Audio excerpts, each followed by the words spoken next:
Et si tout ce que tu pensais savoir sur le salut était incomplet? Et si être une bonne personne, croire en Dieu, aller à l'église, aider les autres, ne suffisait pas pour entrer au ciel? Ce que tu vas entendre aujourd'hui ne sera pas facile. Ce ne sont pas des paroles à écouter à la légère. Ce message est un avertissement, mais aussi une porte ouverte vers la vérité. Des millions de personnes vivent avec une fausse sécurité spirituelle, convaincus que leur gentillesse, leur foi vague ou leur vie correcte suffisent d'eux. Mais la Bible nous montre une réalité bien différente, parfois dérangeante, mais toujours pleine de grâce. Dans cette vidéo, je vais te dévoiler 7 raisons bibliques pour lesquelles même les gens bons, croyants et sincères peuvent rater le ciel. Ce n'est pas pour faire peur, mais pour éveiller. Pas pour condamner, mais pour révéler ce que Dieu attend vraiment de nous. Reste jusqu'à la fin. Un seul de ces points pourrait bien être celui qui change ton éternité. 1. Croire en sa propre bonté plutôt qu'en Dieu. Une illusion dangereuse. Dans notre société moderne, il est fréquent d'entendre des phrases comme « Je suis une bonne personne, je n'ai jamais fait de mal à personne » ou encore « Dieu voit mon cœur, je fais de mon mieux ». Beaucoup s'imaginent que tant que leurs intentions sont bonnes, leurs actes honnêtes et qu'ils mènent une vie respectable, tout ira bien une fois mort. Et pourtant, c'est précisément cette mentalité qui, selon la Bible, peut éloigner l'âme de Dieu. Le problème n'est pas la bonté en elle-même. Être aimable, généreux, honnête, loyal, ce sont là des qualités louables et précieuses. Mais l'erreur tragique, c'est de croire que cette bonté personnelle suffit à garantir l'entrée dans le royaume de Dieu. La vérité biblique est tranchante. Aucun humain, aussi bon soit-il, ne peut atteindre par lui-même le niveau de sainteté requis pour entrer en présence de Dieu. La parole de Dieu dit clairement dans Romains 3,10 « Il n'y a pas de juste, pas même un seul ». Et dans Ésaïe 64,6, nous lisons que toutes nos œuvres justes sont comme un vêtement souillé. Cela signifie que même nos meilleurs efforts, nos actes les plus nobles, restent entachés par notre nature pécheresse. Imagine un juge humain devant un tribunal. Si un criminel venait à lui dire « Oui, j'ai volé, mais regardez tout le reste de ma vie. J'ai donné à des œuvres caritatives, j'ai aidé mes voisins, j'ai été un parent dévoué. » Le juge ne pourrait pas annuler la faute au nom de la gentillesse. Il doit rendre justice. Il en est de même avec Dieu. Il est saint, juste et parfait. Il ne peut pas ignorer le péché, même s'il est accompagné de 1000 bonnes actions. Beaucoup de personnes comparent leur moralité à celle des pires individus. Je ne suis pas un meurtrier, un violeur ou un terroriste. Mais Dieu ne nous compare pas aux autres humains. Il nous compare à sa propre sainteté. Et dans cette lumière, nous tombons tous court. C'est ici que l'Évangile devient une bonne nouvelle. Ce que nous ne pouvions pas faire par nous-mêmes, Dieu l'a accompli pour nous à travers Jésus-Christ. Ce n'est pas notre bonté qui nous sauve, mais sa grâce. Ce n'est pas notre comportement moral qui nous ouvre le ciel, mais notre foi en celui qui est mort pour nos fautes. Jésus n'est pas venu améliorer les bons, il est venu sauver les perdus. Il a dit en Jean 14,6 « Je suis le chemin, la vérité et la vie. Nul ne vient au Père que par moi. » Ce n'est donc pas un choix parmi d'autres, c'est la seule fondation sur laquelle une vie éternelle peut être bâtie. Refuser cette vérité, c'est bâtir sa vie spirituelle sur du sable. C'est croire qu'on peut se sauver soi-même par l'effort, alors que le salut n'est pas une récompense, mais un don. La bonté humaine, aussi admirable soit-elle, ne pourra jamais effacer le péché. Ce point nous pousse donc à un examen de conscience. Sur quoi reposons-nous réellement notre espérance? Est-ce que sur notre comportement, notre bonne réputation, ou sur la croix du Christ? 2. Rejeter que Jésus soit le seul chemin. Une vérité impopulaire mais essentielle. Dans un monde où la tolérance est élevée au rang de vertu suprême, affirmer que Jésus est le seul chemin vers Dieu peut sembler offensant. Beaucoup préfèrent en croire que toutes les religions sont différentes routes menant au même sommet. Cette vision paraît belle, inclusive, rassurante, mais elle est radicalement contraire à ce qu'enseigne Jésus lui-même. Dans Jean 14,6, Jésus déclare sans ambiguïté « Je suis le chemin, la vérité et la vie. Nul ne vient au Père que par moi. » Il ne dit pas « Je suis un chemin parmi d'autres. » Il affirme être l'unique accès à Dieu. Cette affirmation bouleverse. Car elle exclut l'idée que l'on peut être sauvé en étant simplement spirituel, sincère, ou en pratiquant une religion, aussi noble soit-elle. Ce n'est ni la sincérité, ni la tradition, ni la bonne volonté qui sauve, mais une relation personnelle et soumise à la personne de Jésus-Christ. Nombreux sont ceux qui admirent en Jésus. Ils louent en son amour, son humilité, sa sagesse. Certains le considèrent comme un prophète ou un exemple moral. Mais là encore, il y a une erreur dangereuse. Admirer Jésus sans lui obéir, c'est le rejeter en douceur. Il ne nous invite pas à le trouver inspirant. Il nous appelle à le reconnaître comme Seigneur. On peut très bien fréquenter une église, lire la Bible, prier même, tout en refusant dans le cœur de s'abandonner totalement à lui. C'est comme tendre la main à un sauveur tout en disant « J'aimerais que tu m'aides, mais à mes conditions. » Imagine une personne en train de se noyer. Un bateau approche et jette une corde. Mais le naufragé la refuse, pensant pouvoir atteindre la rive à la nage. Il peut être sincère, il peut être courageux, mais sans saisir la seule corde de salut, il est perdu. C'est exactement ce qu'enseigne l'Évangile. Ce n'est pas cruel de dire qu'il n'y a qu'un seul chemin. C'est gracieux de dire qu'il y en a un tout simplement, et que ce chemin est ouvert à tous, riches ou pauvres, religieux ou rebelles, jeunes ou vieux, parce qu'il passe par la foi et non par les œuvres. Mais pour suivre ce chemin, il faut abandonner l'idée que nous pouvons choisir notre propre voie vers Dieu. Il faut renoncer à notre autonomie spirituelle. Il faut accepter que Dieu a déjà déterminé le moyen de salut, et ce moyen porte un nom, Jésus-Christ. Ce que beaucoup refusent, ce n'est pas Dieu. C'est l'exclusivité de Jésus. Ils veulent pouvoir croire à leur manière. Ils veulent une foi personnalisée, un Dieu sur mesure. Mais Dieu ne s'ajuste pas à nos préférences. Il est ce qu'il est, et son plan de salut est non négociable. Ne te méprends pas. Ce n'est pas le rejet agressif de Jésus qui conduit le plus souvent à la perdition. C'est l'indifférence polie, l'hésitation tranquille, l'admiration sans engagement. Et cette posture, bien plus répandue qu'on ne le pense, peut être éternellement fatale. 3. Ne jamais vraiment se repentir. Une tragédie silencieuse. Parmi les concepts les plus incompris dans la foi chrétienne, la repentance est peut-être le plus négligé. Beaucoup pensent qu'il suffit de regretter leurs fautes pour être pardonnés. Ils confondent culpabilité émotionnelle et repentance spirituelle. Pourtant, la Bible est claire. La repentance ne se limite pas à dire « je suis désolé ». Elle implique un tournant radical, une transformation intérieure, une décision de changer de maître.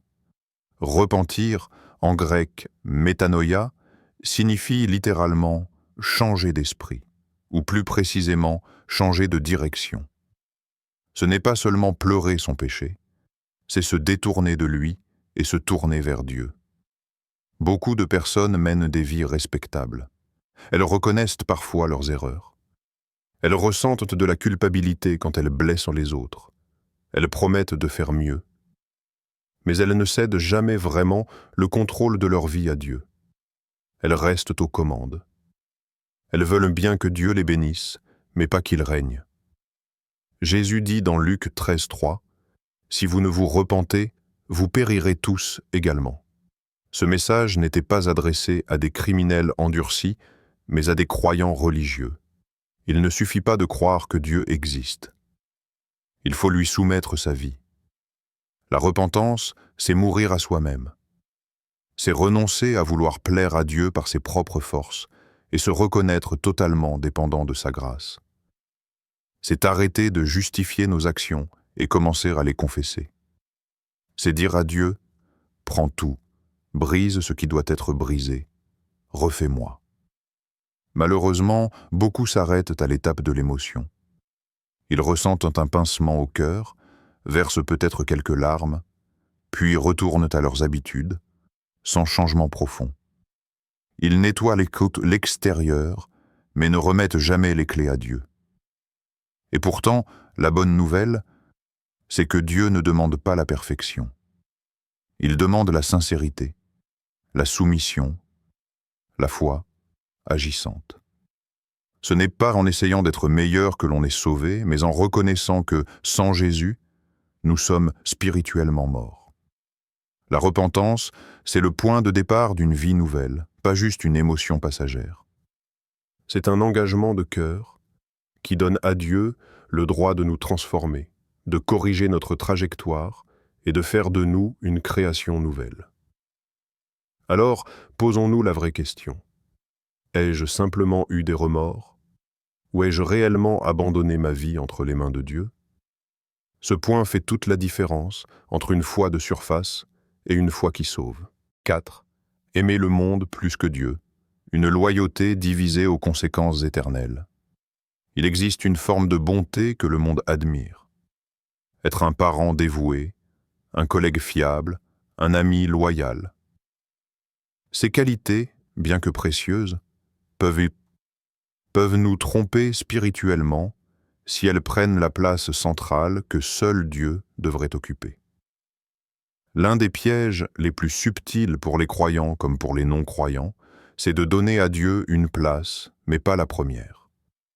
Le danger ne réside pas toujours dans la haine ouverte envers Dieu. Il se cache souvent dans l'amour excessif pour les choses de ce monde. Argent, succès, confort, réputation, relations. Ces choses, bien que bonnes en elles-mêmes, deviennent des idoles quand elles rivalisent avec Dieu dans notre cœur. 1 Jean 2,15 nous avertit « N'aimez pas le monde, ni les choses qui sont dans le monde. Si quelqu'un aime le monde, l'amour du Père n'est point en lui. » Ce verset ne nous interdit pas d'apprécier la beauté de la création ou de vivre heureux. Il nous demande simplement de ne pas faire du monde notre roi. Beaucoup de personnes mènent une vie extérieurement impeccable. Elles réussissent, inspirent, donnent même aux autres. Mais à l'intérieur, leur cœur est attaché à quelque chose d'autre que Dieu. Elles aiment leur carrière plus que leur Créateur. Elles recherchent l'approbation des hommes plus que celle du Seigneur. Elles poursuivent des rêves personnels sans jamais se demander si Dieu en fait partie. Ce n'est pas toujours évident. L'idolâtrie moderne porte souvent des masques respectables. La provision, le soin de soi, la réussite. Mais si une chose, même bonne, prend la place de Dieu dans nos décisions, nos désirs, nos priorités, alors nous avons détrôné le roi. Jésus a confronté ce problème directement avec le jeune homme riche. Marc 10, 17, 22. Ce dernier observait les commandements, vivait moralement, cherchait même la vie éternelle. Mais quand Jésus lui dit « Vends tout ce que tu as et suis-moi », l'homme s'en alla triste. Pourquoi? Parce qu'il aimait quelque chose d'autre plus que Dieu. Il ne s'agissait pas d'une absence de foi, mais d'une loyauté divisée. Et Dieu ne partage pas son trône. Jésus a dit « Nul ne peut servir 2 maîtres ». Il n'a pas dit que c'était difficile. Il a dit que c'était impossible. L'être humain a été créé pour adorer. Et s'il n'adore pas Dieu, il finira par adorer autre chose, l'argent, l'influence, la réussite, la famille ou lui-même. Même dans les cercles chrétiens, ce piège est fréquent. On assiste à l'église, on lit la Bible, on prie, Mais on refuse de laisser Dieu gouverner totalement nos choix. On le garde dans notre vie comme un accessoire et non comme la fondation. Or, Dieu ne cherche pas notre performance. Il cherche notre cœur entier. La tragédie, c'est que tout ce à quoi nous nous accrochons en dehors de Dieu finit par disparaître. Le succès s'éteint, l'argent s'envole, la beauté fane. Mais ce que nous aurons fait pour Dieu demeure éternellement. Alors, posons-nous cette question difficile mais salutaire. Qu'est-ce que j'aime plus que Dieu, même inconsciemment? Le véritable amour pour Dieu ne tolère pas les rivaux. Et parfois, les gens les plus bons passent à côté du salut, parce qu'ils n'ont jamais fait de Dieu leur premier amour. 5. Être spirituellement aveugle sans le savoir. La foi illusoire qui rassure mais ne sauve pas. Il existe une forme de perdition particulièrement trompeuse. Penser qu'on est sauvé alors qu'on ne l'est pas. Ce n'est pas la rébellion flagrante qui est la plus dangereuse, mais la fausse sécurité spirituelle. Et cette illusion touche beaucoup de personnes moralement correctes, religieuses, voire engagées dans une église. Dans Apocalypse 3,17, Jésus dit à l'église de Laodicée, « Tu dis, je suis riche, je me suis enrichi, je n'ai besoin de rien. Et tu ne sais pas que tu es malheureux, misérable, pauvre, aveugle et nu. » Ce verset révèle un terrible paradoxe. Croire être en règle avec Dieu tout en étant complètement à côté. Cette cécité spirituelle ne ressemble pas au chaos. Elle a souvent l'apparence de l'ordre, de la discipline, de la tradition. On peut très bien prier, chanter des cantiques, citer des versets, tout en étant spirituellement mort à l'intérieur. C'est le piège du christianisme culturel. Croire que parce qu'on fréquente une communauté, qu'on parle de Dieu, qu'on connaît quelques principes bibliques, on est forcément sauvé. Mais la Bible enseigne que la foi véritable transforme radicalement l'être humain. Jésus a raconté la parabole des 10 vierges, Matthieu 25, 1-13. Toutes attendaient de l'époux. Toutes avaient des lampes, mais seulement 5 avaient de l'huile, symbole de vie spirituelle authentique. Les 5 autres étaient persuadées d'être prêtes. Elles ne l'éteignaient pas. Quand la porte s'est refermée, il était trop tard. Ce n'est pas parce qu'on est proche de la vérité qu'on est sauvé par elle. Ce n'est pas parce qu'on est exposé à l'Évangile qu'on l'a réellement embrassé. Beaucoup confondent familiarité avec foi vivante. L'apôtre Paul nous met aussi en garde dans 2 Corinthiens 13, 5. « Examinez-vous vous-même pour savoir si vous êtes dans la foi. Éprouvez-vous vous-même. » C'est un appel humble et sérieux à l'introspection. Car la pire des tragédies serait de croire être sauvé sans l'être réellement. Souvent, ce qui bloque, c'est l'orgueil spirituel. Cette voix intérieure qui dit « Je vais bien, je n'ai pas besoin de me remettre en question. » Mais Dieu résiste aux orgueilleux et fait grâce aux humbles. Ce ne sont pas ceux qui croient tout savoir qui reçoivent la lumière, mais ceux qui reconnaissent leur cécité. Jésus est venu guérir les aveugles, mais seulement ceux qui reconnaissent leur besoin de guérison. Tant qu'on pense aller bien, on reste dans l'ombre. Le message ici est clair. Ne te repose pas sur une foi héritée, culturelle ou de surface. Cherche une transformation profonde, une relation vivante, un cœur réellement renouvelé. L'apparence ne sauve pas. La présence de Christ en toi, oui. 6. Croire sans obéir. Une foi morte déguisée en espérance. Il y a une différence majeure entre croire en Dieu et le suivre véritablement. Beaucoup de gens croient que Jésus est réel, qu'il est mort sur la croix, qu'il est ressuscité. Ils peuvent même dire « Seigneur, Seigneur » avec sincérité. Mais selon la Bible, croire intellectuellement n'est pas suffisant. Ce qui compte, c'est une foi qui obéit. Jacques 2,19 le dit de manière percutante. « Tu crois qu'il y a un seul Dieu, tu fais bien, les démons aussi le croient, et ils tremblent. » Voilà une déclaration qui devrait nous faire réfléchir. Les démons croient en Dieu, ils le connaissent parfaitement, mais ils ne l'aiment pas, ne lui obéissent pas, ne se soumettent pas à lui. Autrement dit, la foi qui sauve n'est pas juste une conviction intérieure ou une croyance en des faits spirituels. C'est une foi vivante qui change la personne de l'intérieur vers l'extérieur. Elle produit l'obéissance, la transformation, le fruit. Jésus lui-même le dit dans Matthieu 7, 21. Ce ne sont pas tous ceux qui me disent « Seigneur, Seigneur », qui entreront dans le royaume des cieux, mais celui qui fait la volonté de mon Père qui est dans les cieux. Il ne s'agit donc pas de dire les bons mots, mais de vivre une réelle soumission. Beaucoup de bons chrétiens pensent qu'ils sont sauvés simplement parce qu'ils ont prié la prière du salut, ou parce qu'ils vont à l'église. Mais ils n'ont jamais véritablement plié le genou devant le roi. Ils vivent selon leurs propres règles, tout en appelant cela la foi. Une foi véritable ne rend pas parfait du jour au lendemain, mais elle change les priorités. Elle déplace la direction du cœur. Elle pousse à aimer ce que Dieu aime et à rejeter ce qu'il est. Elle produit une soif d'obéir, même dans la faiblesse. Le problème de beaucoup, c'est qu'ils ont fait de la grâce une excuse pour la rébellion. Ils disent « Dieu me pardonne, donc je peux vivre comme je veux ».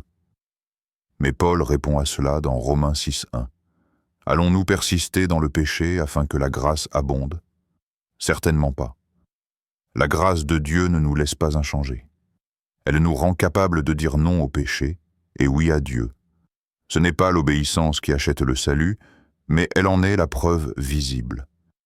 Si quelqu'un affirme suivre Jésus mais que rien ne change dans sa vie, il faut s'interroger. Quelle foi possède-t-il vraiment? Tite, 1:16, nous avertit. Ils prétendent connaître Dieu, mais ils le renient par leurs œuvres. On peut donc professer la foi avec la bouche, tout en la reniant par les choix quotidiens. C'est ici que tant de jambons échouent. Ils croient, mais ne suivent pas. La foi qui sauve dit « Seigneur, je te crois, donc je t'écoute ». Elle ne traite pas la parole comme optionnelle. Elle ne sélectionne pas les commandements qui conviennent. Elle obéit, même quand c'est difficile. Alors la vraie question devient « Ma foi me transforme-t-elle » Pas juste « Est-ce que je crois en Dieu ?» mais « Est-ce que je vis comme si c'était vrai ?» Si la réponse est non, alors il ne s'agit peut-être pas de la foi qui sauve. 7. Reporter la décision. L'illusion du plus tard qui ferme les portes du ciel. L'un des pièges les plus insidieux dans la vie spirituelle, c'est de croire que l'on a le temps. Combien de personnes vivent avec cette pensée « Je suivrai Dieu un jour ». Elles ne rejettent pas Jésus, elles ne se déclarent pas athées, elles veulent simplement remettre leur engagement à plus tard. Elles se disent « Quand je serai plus vieux, quand ma carrière sera lancée, quand j'aurai réglé ma vie personnelle ». Et c'est ainsi qu'elles vivent année après année, avec une intention sincère, mais jamais mise en pratique. Proverbe 27. Un dit « Ne te vante pas du lendemain, car tu ne sais pas ce qu'un jour peut enfanter. » Autrement dit, plus tard est une promesse que rien ne garantit. La mort ne prévient pas. L'éternité n'attend pas qu'on soit prêt. Et le cœur humain, quand il repousse Dieu encore et encore, devient de plus en plus insensible à sa voix. Hébreux 3,15 avertit « Aujourd'hui, si vous entendez sa voix, n'endurcissez pas vos cœurs. » Pourquoi aujourd'hui? Parce qu'on n'est jamais certain d'avoir demain. Le cœur qui tarde finit par s'habituer au compromis.